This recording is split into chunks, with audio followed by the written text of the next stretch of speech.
혹시 이런 생각 해보신 적 있으십니까? 왜 아무도 내 마음을 모를까요? 왜 이렇게 혼자인 느낌이 들까요? 기도해도 왜 아무 반응이 없는 걸까요? 분명 사람들 속에 있습니다. 가족도 있고, 친구도 있고, 함께 일하는 사람도 있습니다. 그런데 이상하게 혼자입니다. 아무도 없는 것보다 더 외로운 건 함께 있는데 혼자인 느낌입니다. 그래서 묻게 됩니다. 하나님, 계신 거 맞습니까? 지금 저를 보고 계십니까? 이 질문은 절대 가볍지 않습니다. 많은 사람들이 이 질문에서 무너지고 이 질문에서 떠나기 때문입니다. 그런데 놀랍게도 성경은 이미 이 질문에 대해 정확하게 말하고 있습니다. 오늘 말씀입니다. 내가 주의 영을 떠나 어디로 가며 주의 앞에서 어디로 피하리이까? 이 말씀은 단순한 문장이 아닙니다. 하나의 질문을 던지고 있습니다.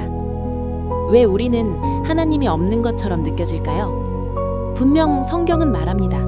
하나님은 어디에도 계시고 항상 함께 하신다고 말합니다. 그런데 현실은 다릅니다. 우리는 느낍니다. 혼자인 것 같고 버려진 것 같고 아무도 모르는 것 같습니다. 왜일까요? 왜 함께 계신다는 사실과 혼자라는 감정은 이렇게 다를까요? 여기서 많은 사람들이 하나의 결론을 내립니다. 하나님이 안 계신 것 같다고 말입니다. 하지만 성경은 전혀 다르게 말합니다. 우리는 생각보다 많은 순간에 혼자라고 느낍니다. 힘들 때, 누구에게도 말 못할 때, 겉으로는 웃고 있지만 속은 무너지고 있을 때, 열심히 살고 있는데 아무도 알아주지 않을 때, 기도는 하고 있지만 아무 변화가 없을 때, 그때 이런 생각이 올라옵니다. 나만 이런 건가요? 왜 나만 이렇게 힘든 걸까요? 그리고 점점 이렇게 바뀝니다. 아무도 모르네요. 아무도 신경 쓰지 않네요. 그리고 결국 이렇게 말하게 됩니다. 나 혼자네요. 이 감정이 위험한 이유는 단순히 외로워서가 아닙니다. 이 감정은 조용히, 아주 천천히 믿음을 흔들고 마음을 무너뜨리고 삶의 방향까지 바꿉니다. 그래서 많은 사람들이 이 지점에서 멈춥니다. 기도를 멈추고 기대를 멈추고 하나님을 멀리합니다. 왜냐하면 이 생각 때문입니다. 하나님이 계시다면 이럴 리 없다고 말입니다. 그런데 여기서 한 가지 반드시 생각해야 합니다. 느낌이 진짜일까요? 아니면 해석이 틀린 걸까요? 이 질문은 매우 중요합니다. 우리는 대부분 느껴지는 대로 그대로 믿기 때문입니다. 외롭다.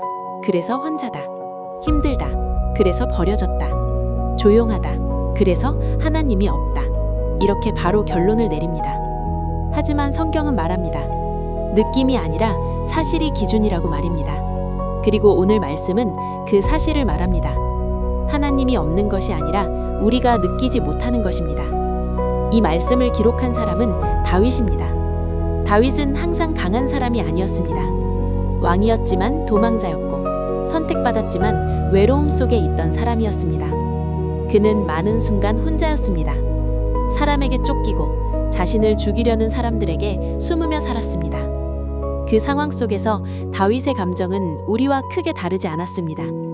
두려움, 불안, 외로움, 그리고 이게 언제 끝날까라는 막막함이었습니다. 그런데 다윗은 이렇게 고백합니다. 내가 주의 영을 떠나 어디로 가며 주의 앞에서 어디로 피하리이까? 상황은 완전히 반대였습니다. 도망치는 삶, 숨는 삶, 혼자인 삶. 그런데 다윗은 말합니다. 나는 어디를 가도 하나님을 벗어날 수 없다고 말입니다. 왜일까요? 여기에는 중요한 차이가 있습니다. 상황과 해석의 차이입니다. 다윗의 상황은 혼자였습니다. 하지만 다윗의 해석은 달랐습니다. 나는 혼자가 아니다. 이 차이가 인생을 바꿉니다.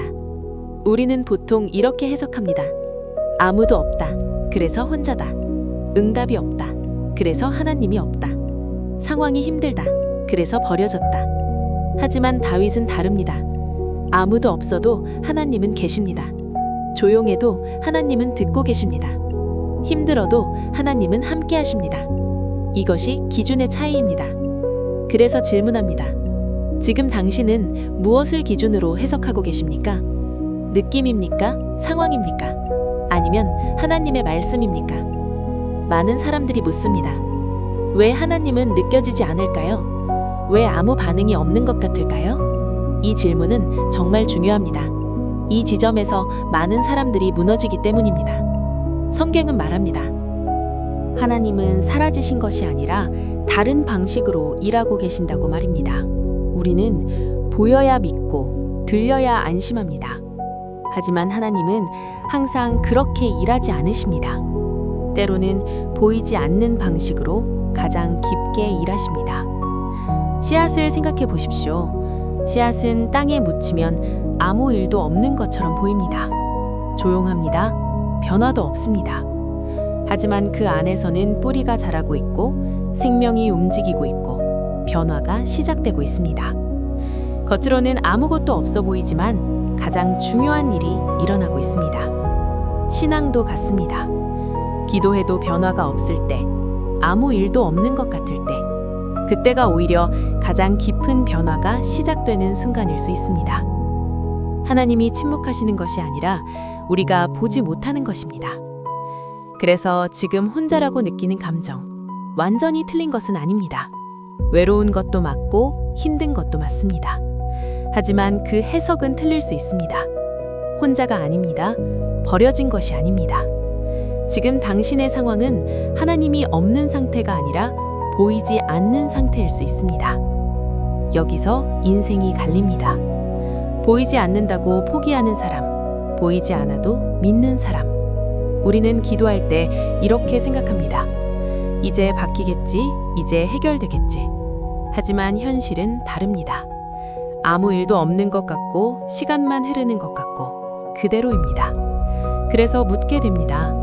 왜 이렇게 오래 걸릴까요? 성경은 말합니다. 기다림은 지연이 아니라 준비의 시간이라고 말입니다.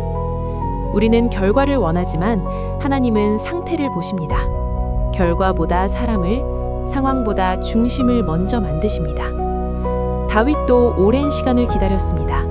이미 선택받았지만 바로 왕이 되지 않았습니다. 왜일까요? 왕의 자리보다 왕이 될 사람을 먼저 만드셨기 때문입니다. 준비되지 않은 상태에서 결과를 받았다면 오히려 무너졌을 것입니다. 그래서 하나님은 때로는 바로 응답하지 않으십니다. 하나님은 늦게 주시는 것이 아니라 정확한 때에 주십니다. 많은 사람들이 묻습니다. 기도했는데 왜 이루어지지 않을까요? 이 질문의 핵심은 응답의 기준입니다. 우리는 이렇게 생각합니다. 내가 원하는 대로 되면 응답이고 빨리 바뀌면 응답이라고 말입니다. 하지만 성경은 말합니다. 가장 좋은 때에 가장 필요한 방식으로 가장 올바른 결과를 주시는 것, 그것이 응답입니다. 그래서 때로는 바로 이루어지지 않는 것도 응답이고 방향이 바뀌는 것도 응답이며 기다리게 하는 것도 응답입니다. 이걸 모르면 우리는 계속 오해합니다. 응답이 없다고 말입니다. 하지만 실제로는 이미 다른 방식으로 응답하고 계신 것입니다. 여기서 중요한 기준이 나옵니다. 하나님은 내 감정대로 움직이지 않으십니다. 우리는 생각합니다. 힘드니까 빨리 해결되어야 한다고 말입니다. 외로우니까 바로 채워져야 한다고 말입니다. 하지만 하나님은 지금의 감정이 아니라 인생 전체를 보십니다. 그래서 당장은 이해되지 않아도 더 좋은 방향으로, 더 깊은 변화로, 더 단단한 상태로 우리를 이끌고 계십니다. 여기서 인생이 갈립니다. 감정을 믿고 무너질 것인가? 진실을 붙잡고 버틸 것인가? 지금 당신의 감정은 이렇게 말할 수 있습니다. 혼자입니다. 아무도 없습니다. 응답이 없습니다. 하지만 성경은 말합니다. 나는 너와 함께 있다. 나는 너를 보고 있다. 나는 지금도 일하고 있다. 느낌은 바뀌지만 하나님은 변하지 않으십니다. 그래서 다시 묻습니다. 지금 당신은 무엇을 믿고 있습니까? 느낌입니까?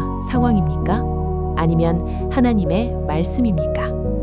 이제 가장 중요한 질문입니다. 그래서 우리는 어떻게 살아야 할까요?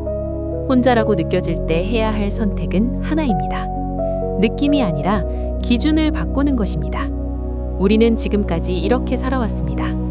느껴지면 믿고, 안 느껴지면 흔들리고, 보이면 안심하고, 안 보이면 불안해졌습니다. 하지만 성경은 말합니다. 느껴지지 않아도 믿고, 보이지 않아도 신뢰하고, 상황이 달라도 기준을 지키는 것, 이것이 믿음입니다. 오늘 말씀은 말합니다. 내가 주의 영을 떠나 어디로 가며 주의 앞에서 어디로 피하리이까? 이 말은 이런 의미입니다. 나는 혼자가 될 수 없습니다. 어디를 가도 하나님은 계십니다. 이것은 감정이 아니라 사실입니다. 그래서 삶은 이렇게 바뀝니다. 힘들 때 나 혼자다가 아니라 하나님이 보고 계신다고 말합니다. 아무도 모를 때 아무도 모른다가 아니라 하나님은 알고 계신다고 말합니다. 기도해도 변화가 없을 때 응답이 없다가 아니라 지금도 일하고 계신다고 말합니다. 이 작은 기준의 변화가 인생을 바꿉니다. 오늘 말씀의 핵심은 하나입니다. 혼자인 것이 아니라 그렇게 느끼고 있는 것입니다. 그리고 더 정확하게 말하면 하나님이 없는 것이 아니라 우리가 보지 못하는 것입니다. 이것을 깨닫는 순간 인생이 달라집니다. 그래서 질문드립니다. 지금 당신은 정말 혼자입니까? 아니면 혼자라고 느끼고 있는 것입니까? 하나님이 없는 것입니까? 아니면 보지 못하고 있는 것입니까? 이 질문 하나가 당신의 기준을 바꾸고 당신의 인생을 바꿀 수 있습니다. 지금 이 순간에도 당신이 느끼지 못할 뿐 하나님은 여전히 함께 계십니다.